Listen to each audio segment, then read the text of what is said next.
Welcome back to Balance Redefined Radio. I'm Connie Sokol, your host, and I have the delight of talking with Dr. Trish Barrus, but we like to call her Dr. Trish. She is a professor, a clinician. She's been seeing clients beautifully and successfully for 20 years, helping them to be able to deal with anything from pain management to addiction to depression to anxiety to mental wellness, all kinds of things using positive psychology and using the materials, resources, and things that she has seen through testing and trials that actually help people to move forward and create a quality of life that they want. So thank you for joining us, Dr. Trish. So happy to have you. Thank you, Connie. So we are picking up, if you have not listened yet to part one, I so encourage you to do that. We talked about as a person dealing with anxiety, what it looks like, how it affects us in our lives, and what we can do as simple coping skills to make changes so that we can live with more joy, more peace. What we're talking about now is with our children. And I know we were just talking a little bit before we started, but I have seen this so much. You talked about the increase, that it's an epidemic in children and all the way up to college age children. I see that in adult children. They're scared to move out. They're scared to get a job. All of these things that we kind of took for granted in our generation. This is just what you did and this is what you do.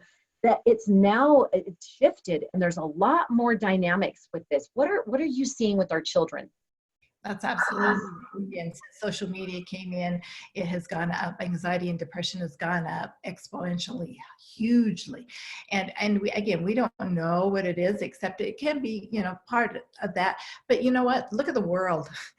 There's so much contention and there's so much incivility with each other that kind of trickles down to our children. And they hear our parents saying things. I hear this all the time, where parents talk about things in front of their kids. They'll talk about the neighbor that they don't like, or that person that does that and that sort of thing. And it creates anxiety in your children, because what do children want most of all? Security. They want to feel safe. And so anything that doesn't make them feel like that, get rid of. I love that you bring that up, that need for a safe space. And you're exactly right. Schools have gotten more with bullying and with the shootings and things like that. It used to be you could go to the park and feel safe. It used to be you could go send your kids and you'd feel pretty safe about sending them to school, and you send them to church. And now you hear of all these different things that happen and abuses and things like that, which is not to do with school or religion, but this is the things that are happening. And so these associations, now you're exactly right. There is a feeling of, where can I go that's a safe space? I love that you bring that up as far as what we can do as parents. And that's a number one thing, is watching what we say and what our beliefs and behaviors are, because you're right, we are trickling down to our children. As a parent, do you have some tips and tools for not only being more positive with our children, but also watching for that influence, seeing if our kids are being influenced by what's happening around them and also by things that we do? Any suggestions on those? Well, first of all, I want to say, the research shows that children receive 148,000 negative messages to themselves by the time they're 18. And so we have to counteract. I mean, if you think about that, how many is that a day? The kids are getting bombarded by these negative messages over and over and over again. And so the home has to be a safe place. It has to be a place where they can come and they can feel, I can talk to my parents, I'm good about that. I can, have sibling interactions and all that sort. But what's happening now? I mean, cell phones and computers are babysitting for kids. And so what are they learning? They're learning gaming. Oh, there's so much violence on gaming. So that's what they're taking into themselves. So first thing I say, parents, limit the time your children are on computers and on this phone. Take it away from them. After 8 o'clock, we know that it's terrible for kids. I mean, the blue light that comes from it interrupts sleeping patterns. It makes them more anxious, all those sorts of things. So take it away. Be in charge. You don't have to be your kid's best friend. You are the parent, not a friend. Love that. And it can be so hard. And I know we've struggled with it because my kids, they listen to scripture with their phone before they go to sleep. And so it's hard because there's so many positive uses of it, but trying to teach skills of managing the media because it's a part of their lives. So being able to say like that, setting those healthy boundaries. I know we had to come to a place where we said, okay, especially in summer, what does that look like? And we decided they could be on for a half an hour, and then they had to do something else for 2 hours. And then they could go on for half an hour and do something else for 2 hours. And I actually noticed a few summers ago that when one of my kids was on more than 15 minutes, I saw a mood shift just in 15 minutes. Now, my other child did not have that mood shift, but this one did. And I thought, I wonder if this one has a propensity for that. And I can't be fairsies. I can't be like, okay, now everybody does the same thing, because everyone's different. So I had to make a different rule with, I love you, but you turn into a different person after you've been on for more than 15 minutes. We need you to choose something else. So as far as setting those boundaries, any other tips for parents? Because I know this is a hard thing, to have this dialogue with your children and then do the follow through, because they're just going to go try to find it some other way, right? I'm going to go play at Bobby's house, where Bobby's mom is going to just let him play all day. So any suggestions on that for setting those healthy boundaries in a realistic way? I think you really have to start when they're young. Because again, when they're young, they're more apt to listen to you, and you know what, this isn't good for you. It's just like putting poison into you. What would happen? That sort of thing. Even I think teenagers and everybody understands too. I mean, it's kind of like everybody's doing it. But once you set that boundary and you are specific about it and you tell them the whys, and then you have a conversation, and if this is affecting your brain in a negative way, we don't know the consequences of it, because again, the research hasn't been done longitudinally. We don't know long term how this is affecting, but we're seeing this. We're seeing more ADD. We're seeing kids not able to focus and things like that a lot more. I have a little grandson that when he gets on too much computer time or phone time, he starts shaking. He literally starts shaking. Oh my And so gosh. anyway, so it's doing something to his brain that Yes. is not healthy. But we know that. We know that blue light now is causing anxiety and depression. Wow. And so talking to our kids about this, I'm not gonna let you run out into the street when tons of cars. I'm gonna protect you. That's my job as a parent. And so again, talking it over. I know that's hard, but what's the alternative? I love that you bring that up, to validate. I get this is hard. And it sounds to me like parents, we need to be able to go with that too. I've told my kids, like, we sat down and said, no cell phone Sunday. That's what we said. I have to follow that same rule too. And even if I'm going to go look up things that are, I think, appropriate for me to feel good on a Sunday, I still have to say, you know what? Not going to do that on Sunday, because we're taking a mental and emotional break from our cell phones to know that we still can. So I love that this parental dialogue and family dialogue is just so critical, because then it's not a, you should stop and this isn't good for you. It's, hey, this isn't good for all of us. And we really need to set some healthy boundaries as a family. And I'm also hearing from you, because you're so big about positive psychology. I love the idea of doing positive, emphasizing doing positive things, families doing positive things together, especially in a summer, or okay, then let's have soccer time, or let's have stuff that we're doing outside, or let's play some games for a half an hour. I know my son, when he's gone from me for a few weeks in the summer, that he is with his father. He wasn't doing any reading or anything like that, but he's on a third grade reading level and he's in first grade. And you know, they can lose 1 to 2 levels. So we did a little fun box and he could do reading. And what's interesting is that he's allowed to do a lot of games and things like that. But what's interesting is that because he had that rhythm of a first few weeks of doing reading and getting points for that, he now has I was shocked. He self did it. He had 1 week where he didn't do any reading at all. And then the third week, he combined it. So he said, well, I went on and did some games, but then I did my reading after. And he's 7. So to me, that said, he got the concept that we don't have to be afraid as parents that it's too late, or that we can't set a boundary, that we can't set a new norm, that it can happen in a short period of time if we set something. Maybe we focus on a positive and then we identify what those negatives are, but focus on that positive. So do you have any other tips for being able to help with this anxiety of being able to focus on this positive, having that family dialogue, but then what are some ways that parents can help engender good, healthy mental health, not just try to combat anxiety symptoms when they see it? Well, we know, again, exercise, get your kids outside in nature, going on hikes, being active outside. I mean, we've got kids that are just inside all day long. They're not getting the sunlight. They need to get some sunlight in The there. vitamin D. But the other thing is mindful. We've done tons of research on mindfulness, which means that you stay in the moment.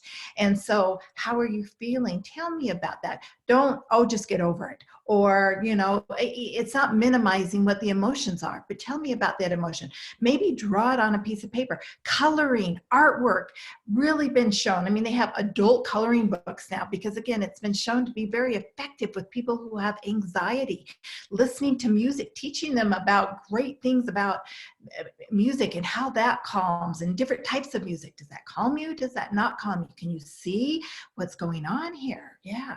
Oh, I love that. I'm thinking that could be a great family night thing of playing some different kinds of music, playing some different movies or sounds of games and things like that, and saying, okay, on a scale of 1 to 10, how did this make you feel? That is a great idea, because then we can all see how does this affect us without it just being parents going, now, da da da da da, and this isn't good for you, right? I love that. And I love the tell me about this, draw that emotion, that mindfulness, because I know I get in that rhythm of it's just so busy and it's a go and you're dropping off carpool and you're doing this and you're not making eye contact and making that connection and making sure you're making time for that. You know, there's a great book out there called Honoring the Self, and I think I've talked about this before, but it's by Nathaniel Branden, Honoring the Self. And he talks about, again, the things we say to our children that we don't even realize we're engendering anxiety in them, kind of by the same things that we're saying, but also minimizing them, you know, kind of ignoring them when they're trying to talk to us, or not respecting them like we want to be respected. Everything we do is emulated by our kids by example. In fact, you know, here in Utah, they have this, you know, a certain part, well, it's up by Eagle Mountain, where they have a huge suicide rate up there. So they did a survey with the kids, the teenagers, to see what was going on with them. And the number one thing they took away, the kids, the teenagers do not trust the adults in their life. Oh my word. And From trust is everything.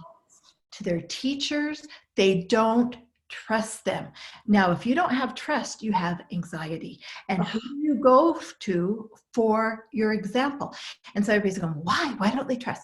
Well, my theory is it's because of the hypocrisy, because we tell them one thing and then we do another. And again, if we're going to tell our kids to do something, we've got to practice that. We've got to practice listening to good things and staying off of our phones and things like that. Go out and look, you see, watch yourself. You know, you tell your kids, but you're on your phone all the time. That is such a good point. That is such a good point. In fact, I've had an experience with that with my kids, and I did not know I was being so snippy and irritable. And I would say to them, why are you so irritable today? And then they had to tell me, do you know what? You're being irritable. And then I realized I had some hormone issues and I had to go in and get progesterone. And guess what? They won't let me off of it now. They're like, you're so much happier. You're a better mom. I love you. But it's funny because it's that sort of, you know, beam and mote in the eye. And you're like, why don't they just do what I want them to do and behave like they're supposed to behave? But when's the last time we really connected with them, looked them in the eyeball, said, what do you think about that? What do you feel about that? I love this. This is so helpful. And I love this, this accidental minimizing of how they feel. I think it's such a fine line because we can hit such an extremity of helicopter parenting where we're like, are you okay? Are you doing okay? Do I need to bring your socks, you know, to school? And then this other thing of, well, they just live their lives. I see a lot of kids just living their own lives, and they're in junior high and they're doing their own thing and they're hanging with their own friends, and that sometimes they're just doing their own wash and they're making their own dinner because there isn't a dinner made. And this is not a diss on parenting. This is a cultural shift where instead of family dinner and we do these things and these are expected, it's kind of been foraged from the sideboard. I've got, you know, soccer, I've got gymnastics, I've got dance. And I'm just wondering, do you see any kind of those family patterns or traditions that you would say, wow, if you wanted to decrease anxiety in your children, this would be a good one to focus on? Do you have any suggestions for that? Yeah, again, we talked a little bit about security. Kids want security. Even if they know that, I mean, you got to set your boundaries. They want boundaries. They want structure. They thrive on that. And so again, dinner time, the research is out there that says dinner time is so important. Traditions with extended family. I mean, we're big on reunions. Great, because it shows them that they're part of a whole, something bigger than themselves, and people believe the same way and they have the same values and that sort of thing. Grandparents who are involved with their children, those kids or their grandkids, the kids are much happier. They do better in school. They are better socially adjusted. That's what the research shows out there. And so again, those traditions, even just those little things in your family. Every morning we get up and we have scripture study. Every morning we get up and we do this. And at night we do have things together, right? Absolutely. And those small things, I think we underestimate the impact of them. I know we live far away from family, and I did not realize the impact on myself and my kids. Over the years, I started to feel this emptiness, this thing that was missing. And for those of you that are out there and have that same situation, we don't have a very healthy family situation. We don't have a lot of wonderful family that's around us even. And so we ended up kind of adopting a grandparent in the neighborhood, and not even official, and not even making it taking them brownies saying, would you be our grandparents? We just kind of fell into it. We loved these people and we did some nice things for them and they would do nice things for us. And now it's come to a place over the years where there's just such a feeling of trust that when there was a difficult situation in our family, my daughter, when I was not here, I was out with one of the other kids, she was able to go down to their house and felt completely safe and secure. I had no idea the impact of just those little things of, we're trimming their yard or whatever it is that we might have been doing, not that, but just something like that, where it's just a simple thing and we're going back and forth. So if it's not an ideal situation in your life, there are ways to work around that, to be able to put those footings, those solid family footings in your life, maybe in a unique way that you haven't considered before. I love that, and that dinner time tradition. Anyway, I love those things. Yeah, I love the community thing. I mean, again, we can all pull together and raise children. It takes a village to raise a kid, a child, that's so far. But, you can do things like what we're doing, Skype with your grandparents, or Skype with people, write letters. We've got away from writing letters, but do kids love to get a letter in the mail? Anything that is just help them feel that they're a part of something. Because again, one of the things that our basic need is to belong somewhere. And if we do not belong in a family, if it's disjointed or we don't feel like that, we will go someplace else to belong. And that's why gangs are so prolific now. And that's why other organizations, people feel like they belong there. Oh my goodness, you are spot on. So I love this idea of, again, I love your emphasis as always, focus on the positive. So it's assessing, being aware, assessing how we're doing as a family, and not dissing parents, not dissing kids, but how are we doing as a family? What can we shift here? Maybe we can start having better dinner times. Maybe we can do it 2 or 3 times a week and we can really feel like we came together, or breakfast, whatever it might be. Or maybe we're saying we're going to go walking after dinner, or walking at night before we go to bed, or we'll go out and sit out in the patio and we're just going to throw the ball, for 10 minutes. Doesn't have to be all night. So it sounds like those positives, watching your kids, looking in their eyeballs, making those one-on-one connections. Now, what if as a parent, you are seeing that your child is really anxious, whether it's genetic or whether there's situations at school with friends, or even maybe there's dysfunctional family situations going on and they're exhibiting that anxiety. What are some things to look for that wow, this is an issue that we need to deal with? Again, it's isolating. That is huge. Don't let kids isolate, because again, what happens when we isolate? It's only our perspective. And so we're thinking the same thing over and over again instead of getting other people's perspectives. And so when a child does that, it's even worse on them. And so don't let them, if they're isolating, don't let them. Find out what's going on. Listen, don't talk. And we tend to, talk too much to our kids, lecture too much to our kids. So listen to what they're saying. What can I help you do? How are you feeling? That sort of thing. I mean, people whose kids have had serious problems with depression and stuff like that, and commit suicide or something, a lot of times you hear, I had no idea. that they were that depressed.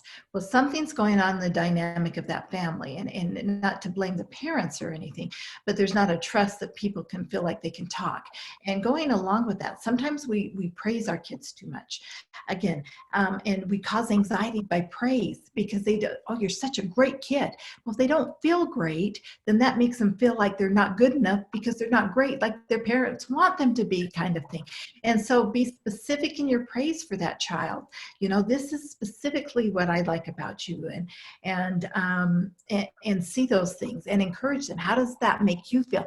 Sometimes we're teaching our children that externals make them feel good. No, you make yourself feel good by the way you feel about yourself, but you have to teach that internally, not constant praise. But again, how do you feel about getting that A? Was that a good thing for you? That sort of thing. I love that. And having that conversation, again, connection, creating connection instead of just living kind of a hotel existence, which I think has become almost a cultural norm. And I think there's such a danger in that. And I feel that myself. I can start feeling when we're slipping, where we're not, I'm loading the dishwasher. I'm like, how's your day? How's your day? And I'm not even looking at my kids. I'm just putting stuff away and that kind of thing. And I'm not even getting that eyeball to eyeball where I see you and I love you and I'm right here with you, even if it's just for 10 minutes.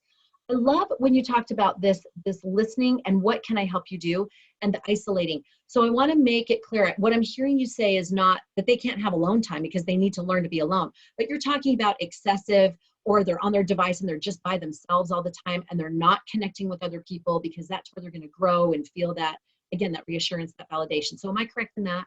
That's absolutely right. Yeah, they need to have their alone time and be able to be creative and all that sort of thing. But again, if they're isolating and they're not socializing with you, but not socializing with friends and things like that, then that's where the problem is.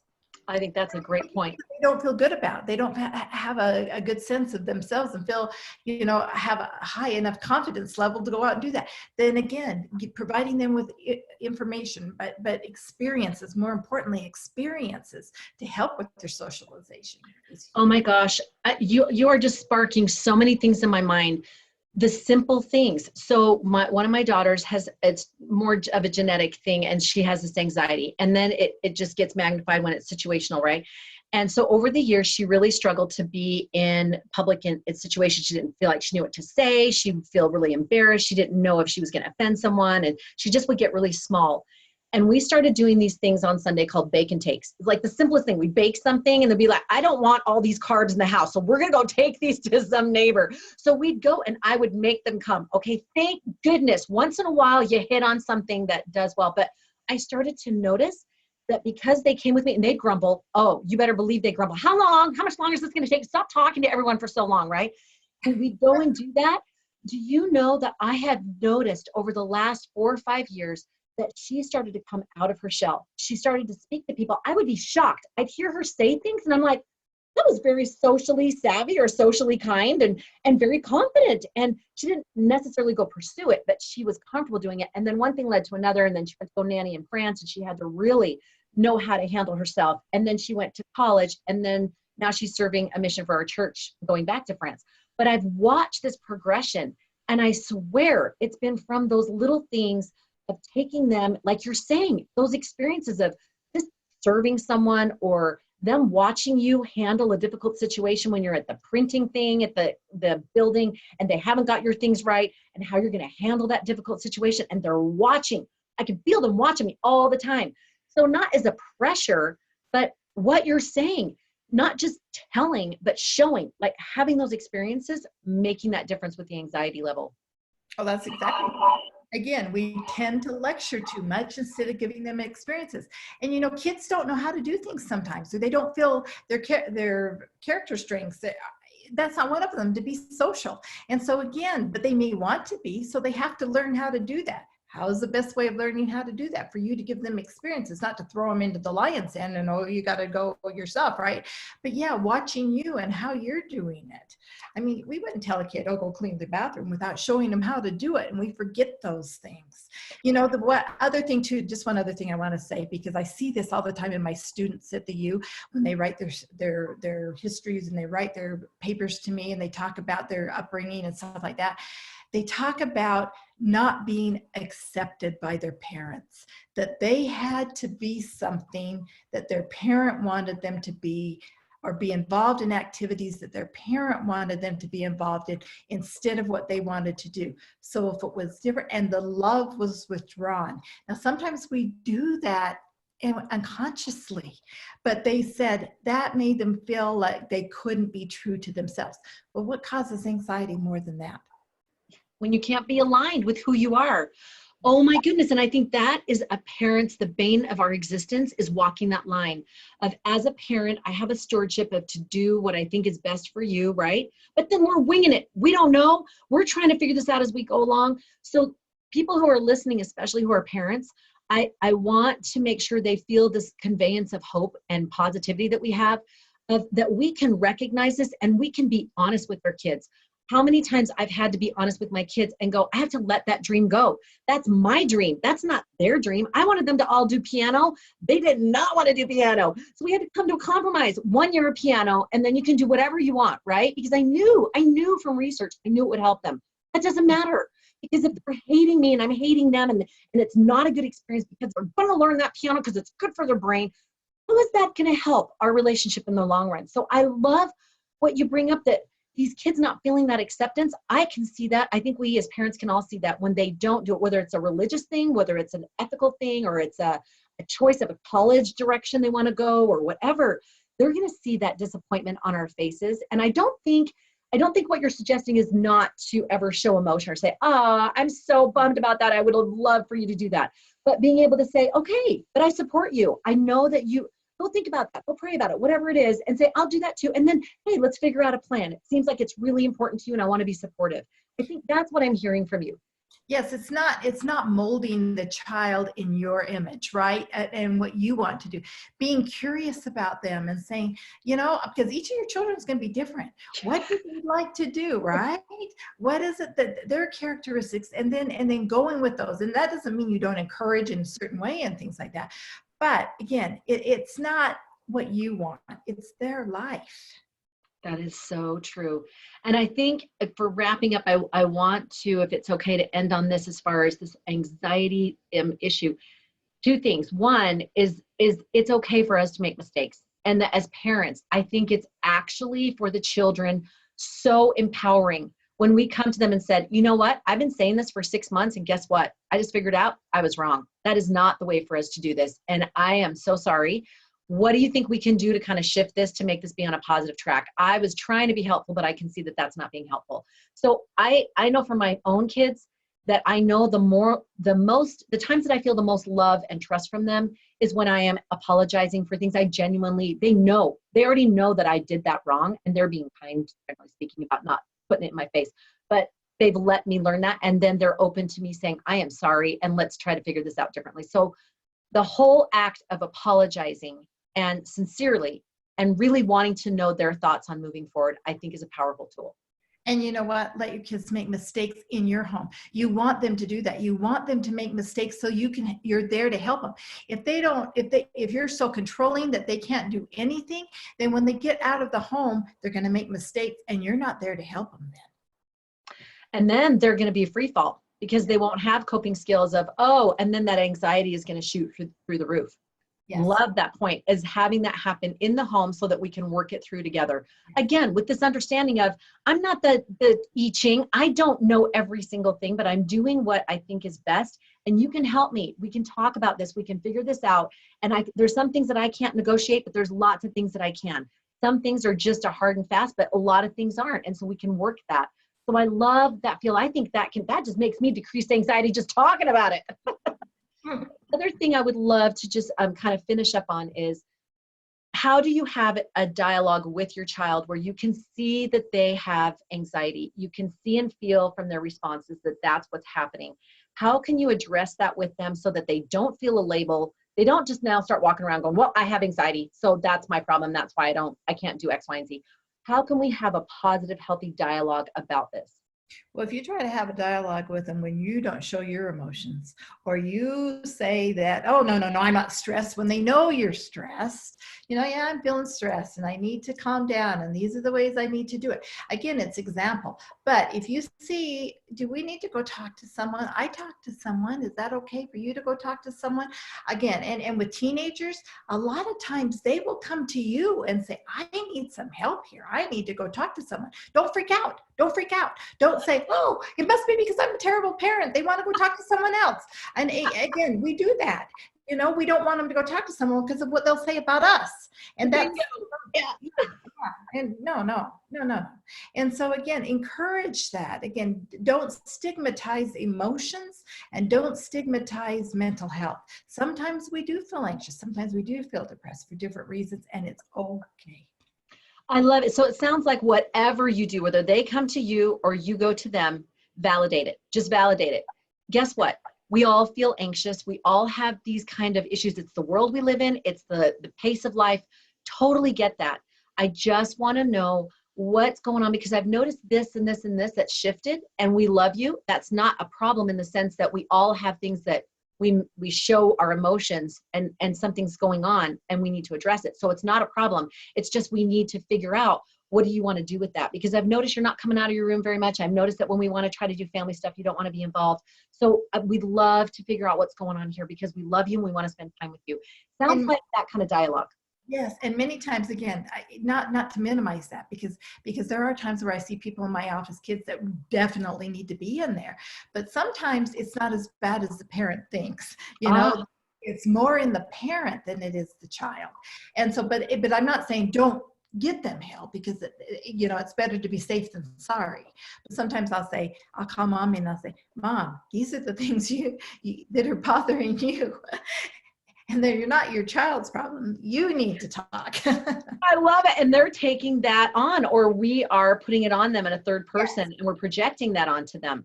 And I love that. And that probably is a great thing even to start farther back, is say, oh, I think my child is being anxious. Wait a second. Am I anxious about that? Am I making them feel anxious about that without making yourself feel anxious, right? But just being able to put it on a chair and just look at it and go, am I wigging out about this? Because there's some things with my kids, I know I have wigged out about modesty and things like that. And we've had to come to this really sweet place of, okay, let's chill here.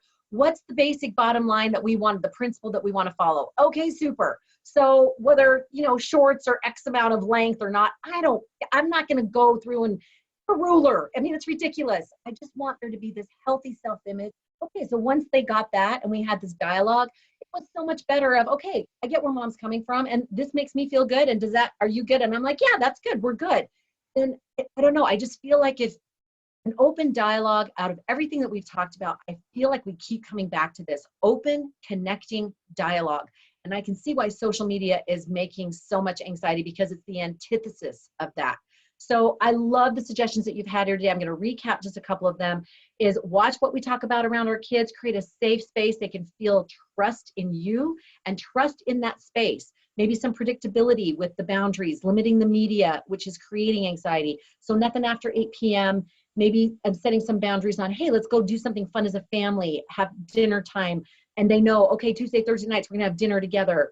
I'm emphasizing that positive and fun things we do together. And then when there's problems, say, hey, tell me about that. Maybe draw that emotion, being able to say, I can see you, I can hear you, and I want to know what you think and feel.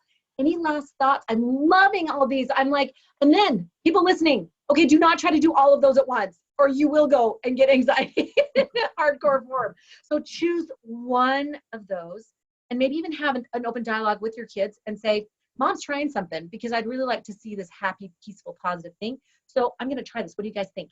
So I think just one thing. So any last suggestions or any thoughts that you may have wanted to add on? Again, before you do that, before we say we're going to try something else, say, these are the things that I think are going really well in our family. Or these are the great things I like about you, you know, but you know, let's just try something else. I've noticed this, you know, I think by the positive, that's how we motivate people better. Oh, I love that. So that validation is, I love what I'm seeing. I'm loving these things.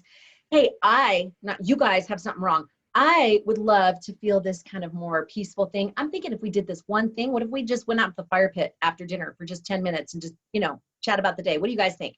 Whatever. I love that. So you're starting with the validation. They're not going to cringe every time you say, hey, Mom's been thinking about, they know that a new plan's coming, right? I love it. Dr. Trish, any last thoughts at all before we wrap up here? you know what, don't give up, and be hopeful, because again, that's what we emanate. But when we get discouraged, again, anything like that goes to our children. I love it. And move forward in faith, because we are getting up and doing it every day. And there's so much good to be had.